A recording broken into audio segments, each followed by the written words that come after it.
Qu'il s'agisse de rayons X, de rayons gamma ou de particules, les rayonnements ionisants pénètrent la matière vivante et lui transfèrent de l'énergie.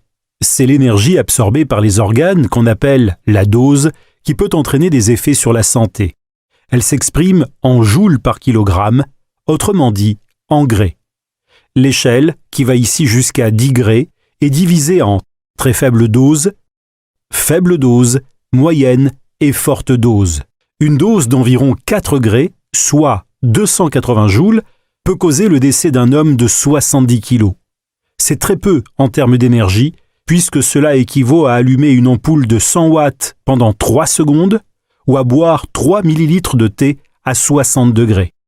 Mais c'est beaucoup en termes d'irradiation. Cette contradiction s'explique par le fait que l'énergie est déposée au niveau des cellules.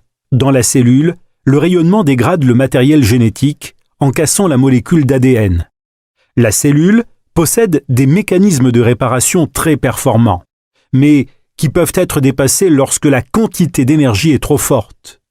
Les lésions mal réparées conduisent alors soit à la mort de la cellule, soit à sa mutation. Une mort massive des cellules ne sera pas compensée par le renouvellement cellulaire et va entraîner la nécrose de tissus. Si l'irradiation est localisée, des effets comme la stérilité transitoire chez l'homme, la cataracte ou des brûlures de la peau apparaissent à partir d'une dose seuil. On note que chaque organe possède sa propre sensibilité au rayonnement ionisant. Si l'irradiation est délivrée au corps entier, on observe, selon la dose, des troubles sanguins, des atteintes des voies digestives ou des atteintes du cerveau.